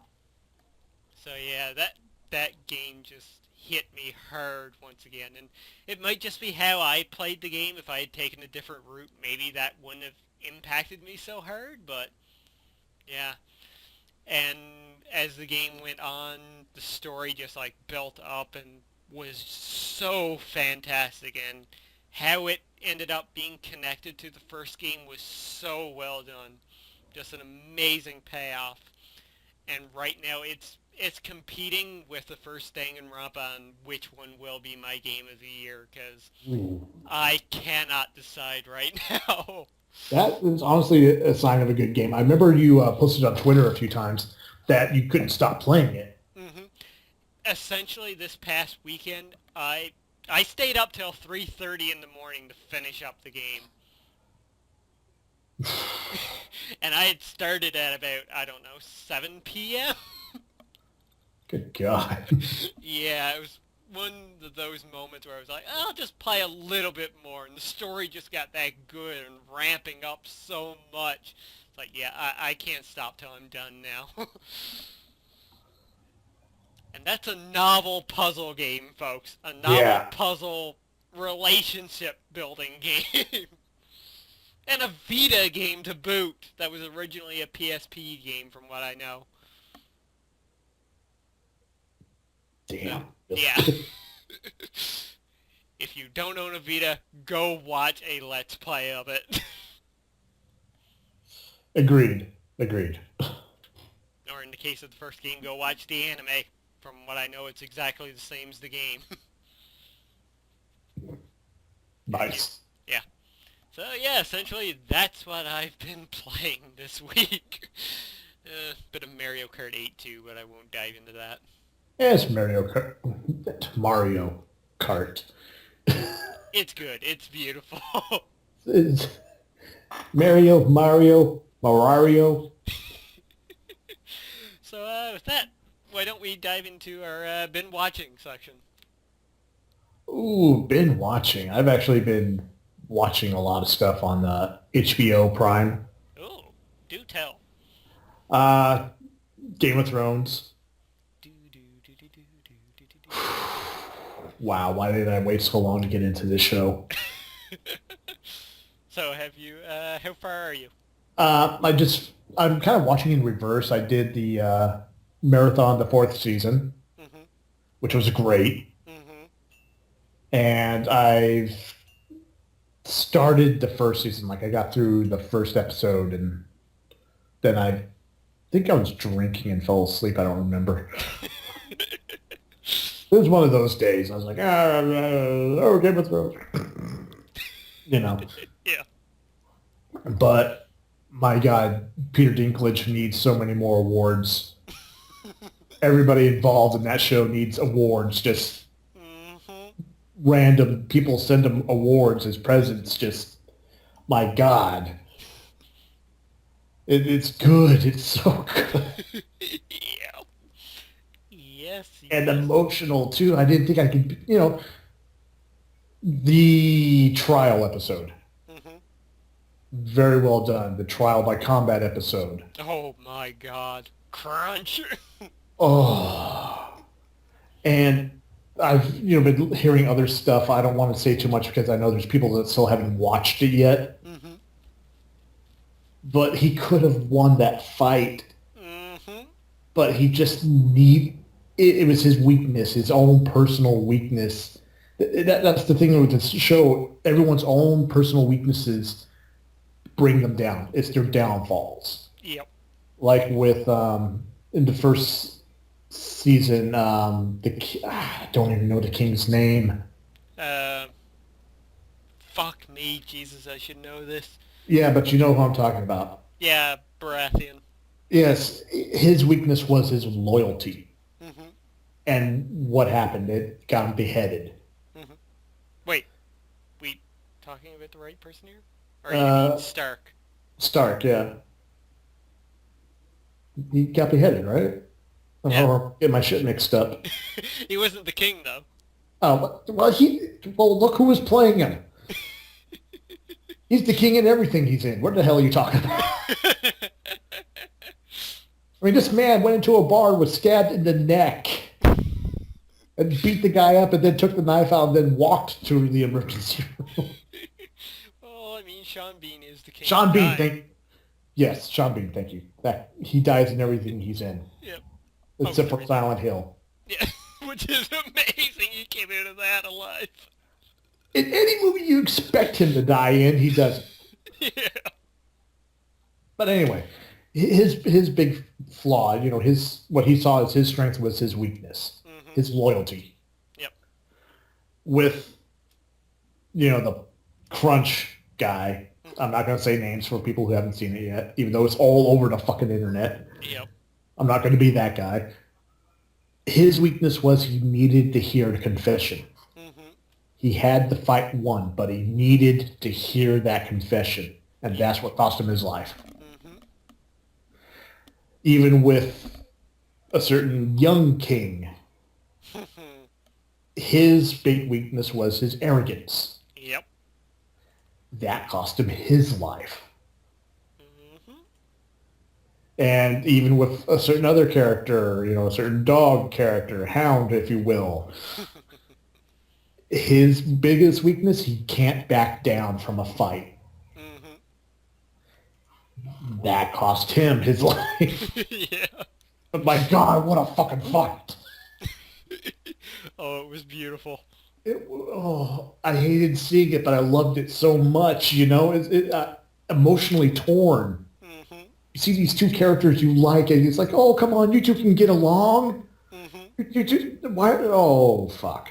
As soon as the sword got drawn, I was like, oh, it's over. Yep. But God damn, such a good show. Mm-hmm. Let's see, I've been watching that. I've been watching True Detective. I keep hearing great things about that. Oh. And I believe you've told me about this. Yeah, I watched, a few months back, I watched the first couple episodes, and I was drawn in. Mm-hmm. And I was just like, this, yes, oh God, yes. Mm-hmm. I need to share this with as many people as possible because as a writer, as a fan of fiction, horror, suspense, Mm-hmm. this is the show for you. Mm-hmm. I mean, it's got its moments, like, most shows do, but the subtext, everything, the acting, it's all just, the editing, good God. Mm-hmm. It's one of those shows. Yeah. I don't want, it's one of those, it's also one of those shows, if you talk about anything too much, it kind of spoils things. Mm-hmm.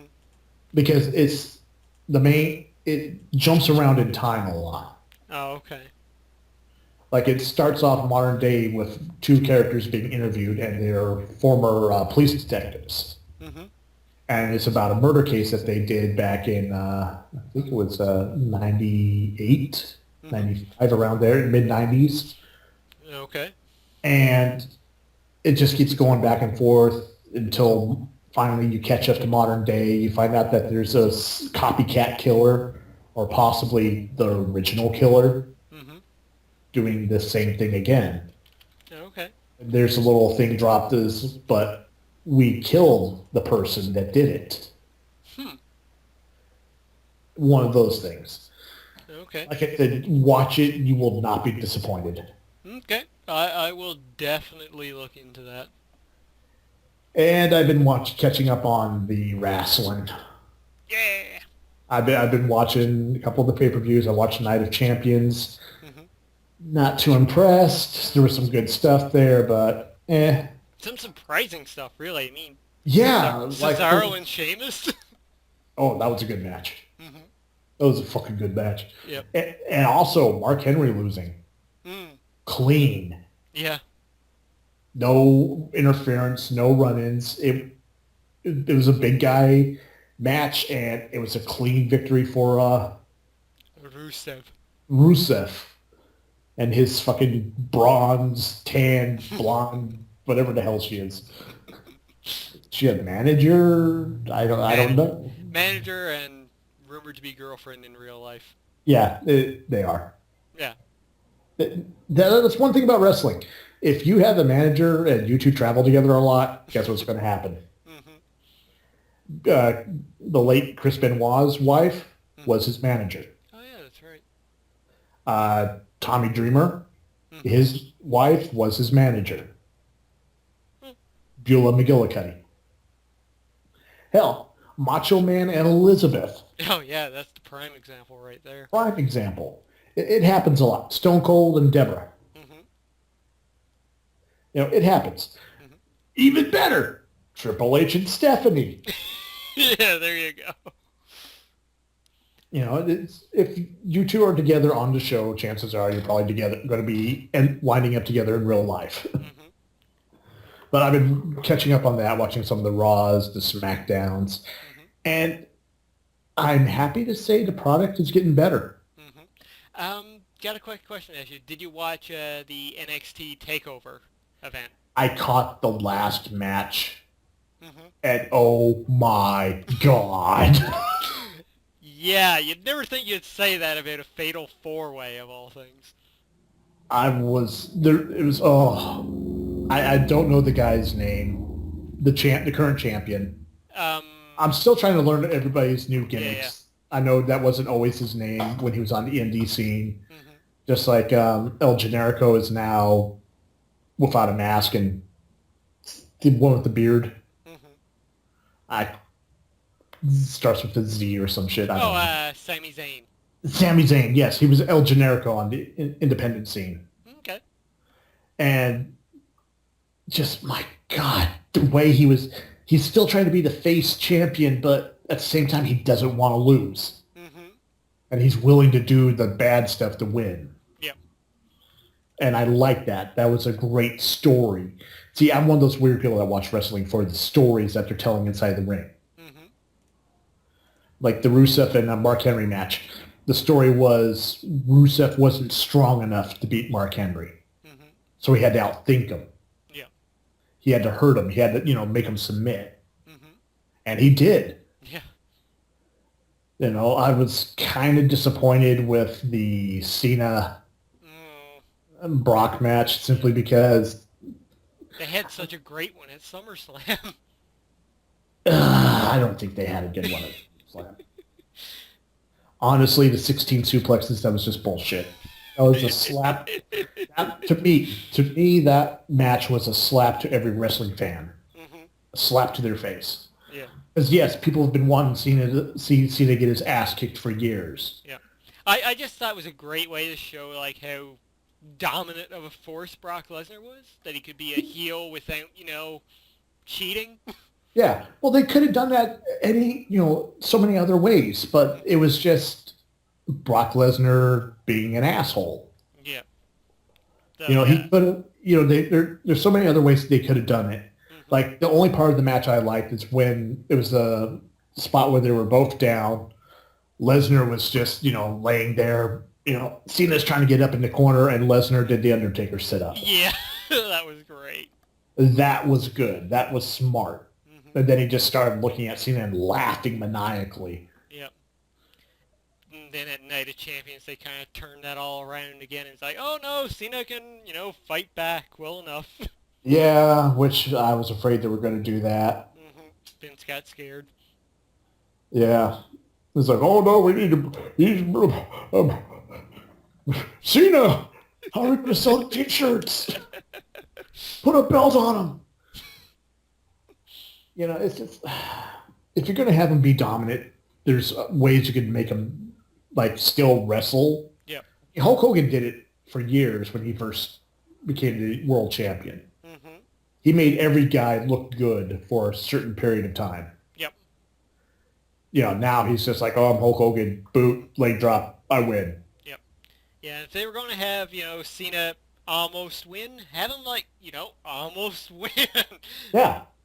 It's like, Brock needs to be still built as this bulldozing force, since, he was the one guy to beat The Undertaker. They need to keep, building that up. Yeah, like this match, it shouldn't have been as even as it was. Hmm. It should have been Cena got more offense. Yeah.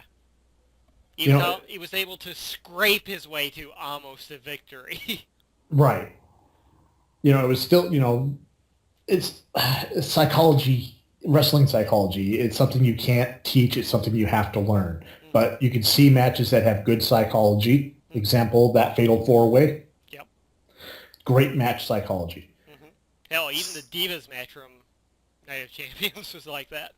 Yeah, which is weird. You don't expect that from divas. No. But it's just... the run-in was good. I like that. Hmm. personally, I think he should have been able to get the pin Mm-hmm. after cashing in his Money in the Bank. Yep. He should have been able to get the pin. It would have made sense. You know, Brock was destroyed. Brock couldn't fight anymore. Mm-hmm. You know, he was blown. He was tired. He was done. Yep. So it would have made sense that, come in, hit him with one big move, then boom, pin, 1, 2, 3, and then get the fuck out there. Yeah. You know, the Crash Holly moment. Mm-hmm. Run in there, boom, hit him with the move, 1, 2, 3, I got the belt, run! Yeah. Take the fuck off.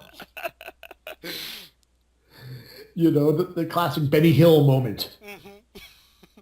You know, 4 or 5 people chasing him to get the belt back, and he's just running away onto a jet, boom, gone. Like Carmen Sandiego. Yeah. But no, it's getting better. It's, Mm-hmm. Yep. you know, They're starting to build up some great guys too now. yes, they are. My big complaint is they shouldn't have broken the Shield up. Because they were just starting to get that shine, you know, that everyone was like starting to really get behind them. Yep. Though And then- granted, I think even though they've separated, each one of them have been doing Oh. fantastic. Oh yeah, Roman Reigns, don't give him the Sub-Zero gear. No. Just let him wear the same shit he's been wearing for the past 3 years because he looks good in it. Well, he kind of is. He's still wearing the Shield get-up. Yeah, but the pads are more pronounced now, Oh, yeah, yeah. and the color highlights is just no. Leave him in all black. It works for him. Yeah. Seth Rollins could do without the supervillain gear. No, it fits him because that's the way he's a supervillain right now. True. Very true. He is. I mean, if anything, he should wrestle with that little weird Nightwing armor shirt. You know, fucking go out, wear a mask, start coming out in a fucking cloak. Go the whole 9 yards. And as for Dean Ambrose, Oh, I'm loving him at the moment.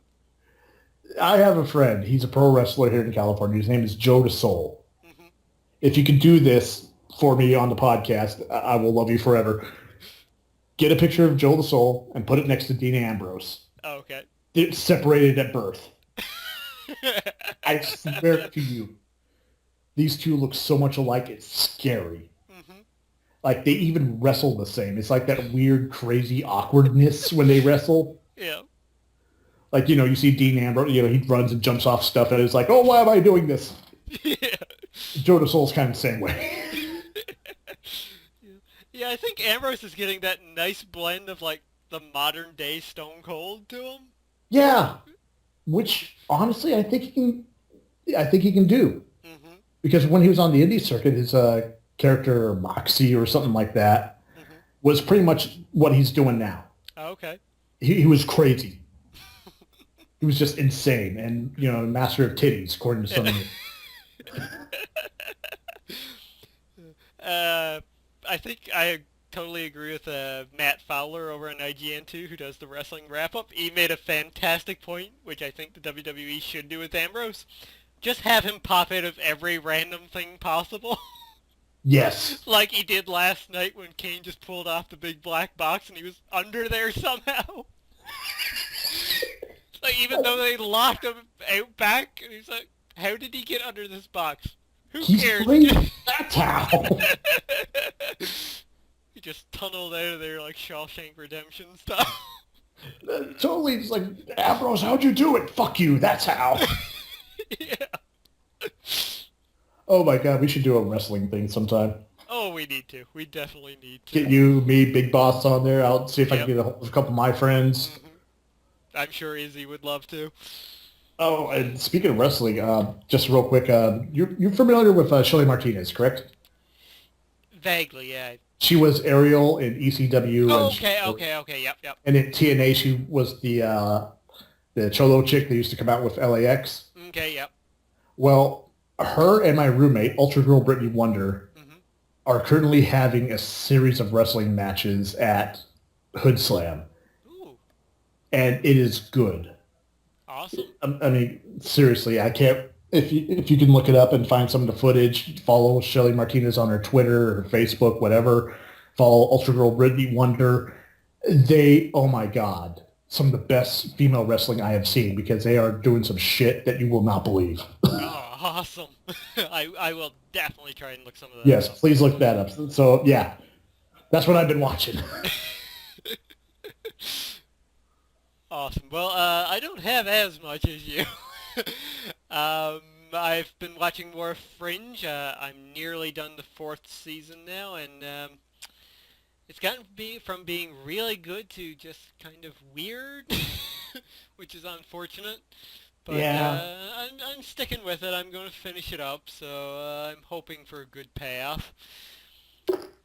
Outside of that, well, I haven't seen Guardians of the Galaxy anymore, so I don't have that to Or talk any about this less. week. Yeah. Superhero-wise, though, I did watch the first episode of Gotham today. Please tell me, how was it? I'm not going to say it's great, but it was good. It was a nice setup. I am interested to see more. I'm kind of hoping they don't, kind of shoehorn. Oh my god, I can't speak now. Shoehorn. Yeah, shoehorn in too many more characters like they did in the first episode. Because you get Enigma popping up at one point. Like, Oh. here's Enigma. He's helping out the police department. He's telling lots of riddles. He's going to be the Riddler, And you had Cobblepot popping up quite a few times. He was actually kind of big in this episode. And in one part, the detectives, they show up at a house investigating a certain crime, and the girl that opens up the door is named Ivy. And throughout the scenes you see with her, she's by a plant. So, more foreshadowing, and you have a little girl thief, around in the episode in a few scenes, being all cat-like. Yeah. Yeah, so... Kind of afraid of that. Yeah. And you see a comedian at one point who, may or may not be somebody we know in the future. Or the father of somebody. Yeah. So, yeah, that was probably a little too much, but yeah, it's good. I think it's a good start. They might have to lay off the cheese a little bit, but I'm used to that with comic book shows. So. Yeah. But yeah, it's a good start. I'm interested to see where they go. I'll give them a few more episodes before I think, maybe I'll wait till they're all out to watch them. Yeah. Which, from what I've been reading, Netflix has picked them up. Yeah, I believe so. So I'm guessing if it gets pulled for, lack of views, Netflix will post it, what they have done. Though, it is Fox doing the show, so if it's crappy, it's probably going to stay on the air a while. If it's good, it'll get pulled. Yeah, that's true. And now for the segment everyone's been waiting for. Yeah, our been reading section. I sorted my comic books this past week. I've downloaded some. I'm planning on rereading The Infinity Crisis. The first one. Maybe I can count Danganronpa 2 here again. There was a lot of reading there. Let's see. I've been reading some of our posts in Marvels. Yeah, we got nothing, folks. Yeah, sorry. So why don't we go on to our shameless self-promotion? Which I know you've done some stuff in your YouTube channel since we've last spoken. Yes. Fucking games. Which have been hilarious. Hilarious, if riddled with fucking problems. That's why there hasn't been another one. There's actually a third episode. It's just the audio and video, no matter what I do not sync up properly. Oh. Like, it'll start up fine, and then after a minute or two, it'll become completely unsynced. Oh. That's why episode 2 was almost an hour instead of just 30 minutes.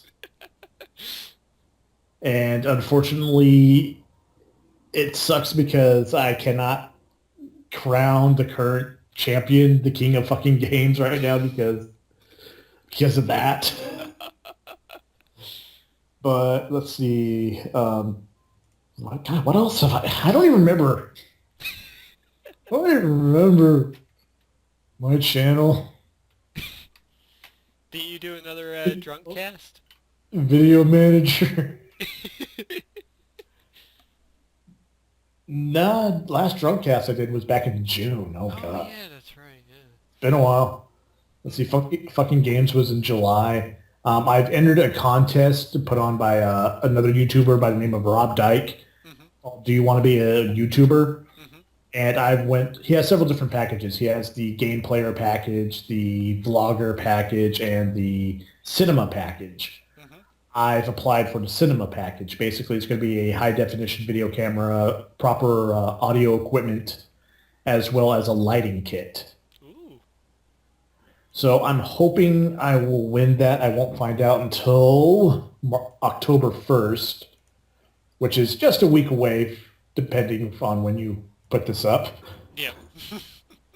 It's not long, but it's, oh God, I know the odds aren't in my favor. Hey, there's always a chance. No, he's got quite a few thousand followers, so Oh wow. yeah. You never know. Yeah, never know. I could win, but we'll see. If not, still great opportunity. Mhm. See, I do have a new Nerd Stuff podcast in the works. Cool. Visual podcast, like the Godzilla series that I did back in March. Mhm. This one's going to be, we're going to be covering the worst superhero movies and why they were so bad. Oh yeah, I remember you talking about that a while ago. Yeah, I finally got a good panel together. Another comic book friend of mine, as well as a couple wrestling friends of mine who are into comic books. Cool. So, it's different perspectives. Mhm. That's kind of what I wanted to go for. Okay. And besides that, I kind of got a secret series in the works. So it's going to be a live action kind of horror series. Cool. And if I win the contest, it's going to help with that immensely. Mhm. Like I could go into production right away. Mhm. If not, it's going to be slow production. Really slow production. But I'm also trying, once I get my shit figured out, I am going to do another episode of fucking games. I'm going to try to get as many people involved as possible. Mhm. That way, it's more people. More people equals more lols. Mhm. And we need that. Yeah. Yep. Always a good time with more people. Yep. So that's my shameless self-promotion. How about you? What you got? I haven't been doing a great deal over on my channel as of late. Well, there's the podcast, of course, and my weekly comic shop pickup videos, which have been doing fairly well. Yeah, it's actually, you've been picking up some interesting stuff. I think so, and the blind boxes are usually fun to do that way. Especially some of the reactions I've gotten from some things I've opened. And if you get any extra Daleks, just send them my way. Will do. Yeah, there's that. I've started up a new Let's Play series. It's been kind of slow as of late because I haven't had the time to do it. But that's an interesting game by the name of Hatefield Boyfriend. Yeah, man, what the fuck? Apparently it's good. It's got like an 8 out of 10 rate, or what was it, a 7, I think, on Metacritic? It's a bird dating simulator. And you went with the bird option. Yep. Gotta go as weird as possible, man. Well, like the hot anime chicks wouldn't have been weird also. They're actually dudes, though. Oh. Yeah, you're playing a girl in this game. What? That's why I almost named my character Lady X instead of Lord X. Wow. But yeah, continuing I completely missed that.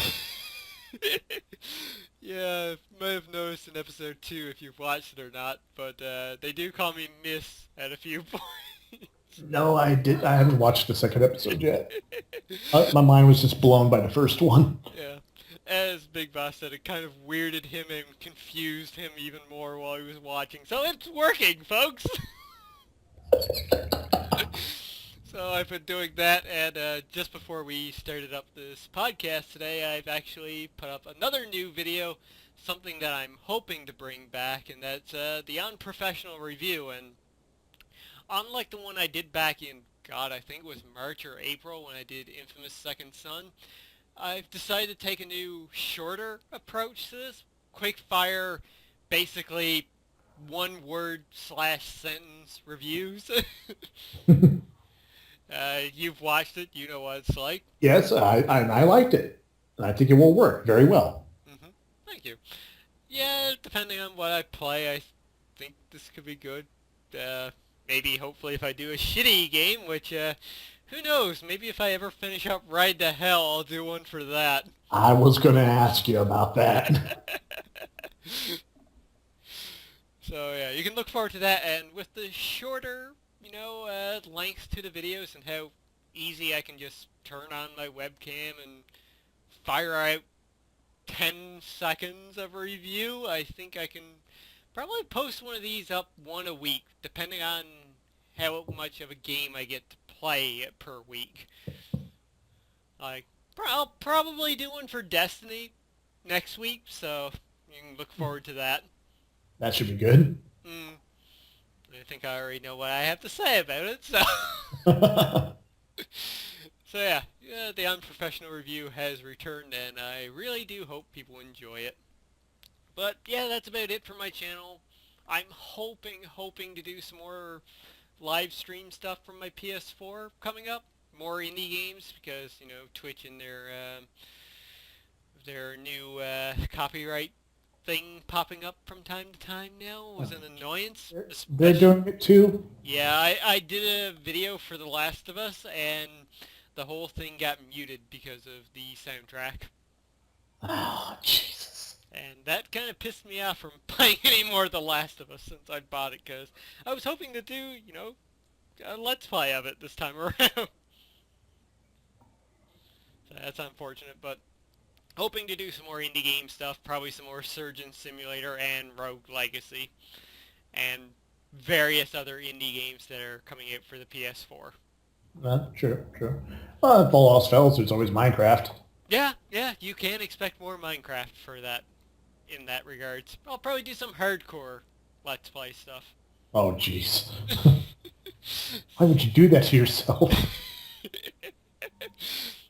Alright, so yeah, you can look forward to that, and I'm not sure if me and Big Boss play together, if we can get our, both of us voicing, or his voice appearing on my stream or not. I think I've heard that's not possible, but we shall see about that.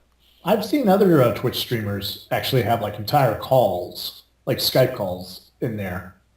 Okay.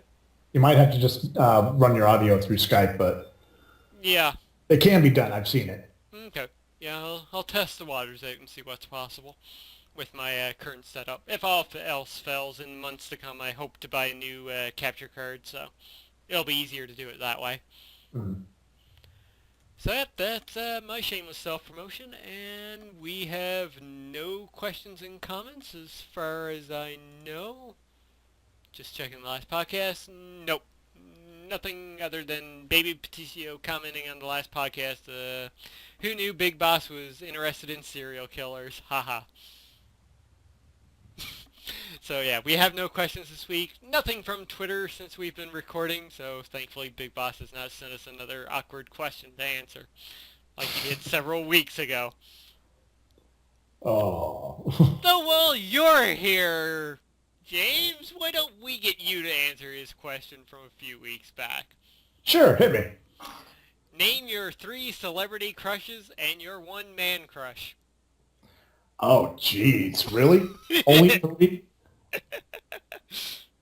Only 3. Only 3. Okay. Mila Jovovich. Mm-hmm. Good choice. Angelina Jolie. Before the kids. Right around Tomb Raider 1. Okay. Yeah. And Lucy Liu. Okay, cool. Good choices. And my man crush, I would have to say, I gotta look his name up. Just, I want to make sure I get it right. Okay. Well, I have to say already, you were quicker to the punch than me and Israel were. Not that I put any thought into this or anything. Adrian Sands. Okay, not sure I know who Oh, Julian Sands, excuse me. Not sure I know who that is. Oh, yeah, let me link you to his IMDb page. Okay. Where's this? Oh, it's over here. Couldn't find the Skype window. Boom. Julian Sands. Okay, that dude. Okay. Yeah. He's actually a very suave actor. Mm-hmm. Back in the days, back when I first started really getting into movies, he's just, wow. Okay. Cool. All So, right. yeah.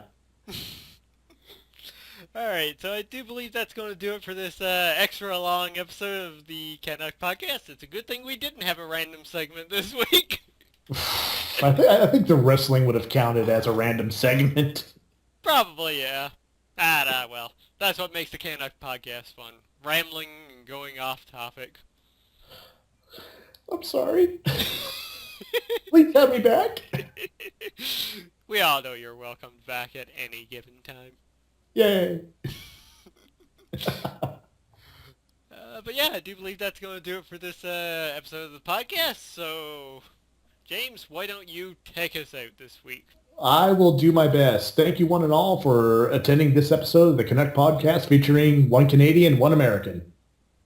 So until next time, tune in when you'll hear Lord X say... Ba ba ba ba ba ba ba ba. Good night, everybody. Bye.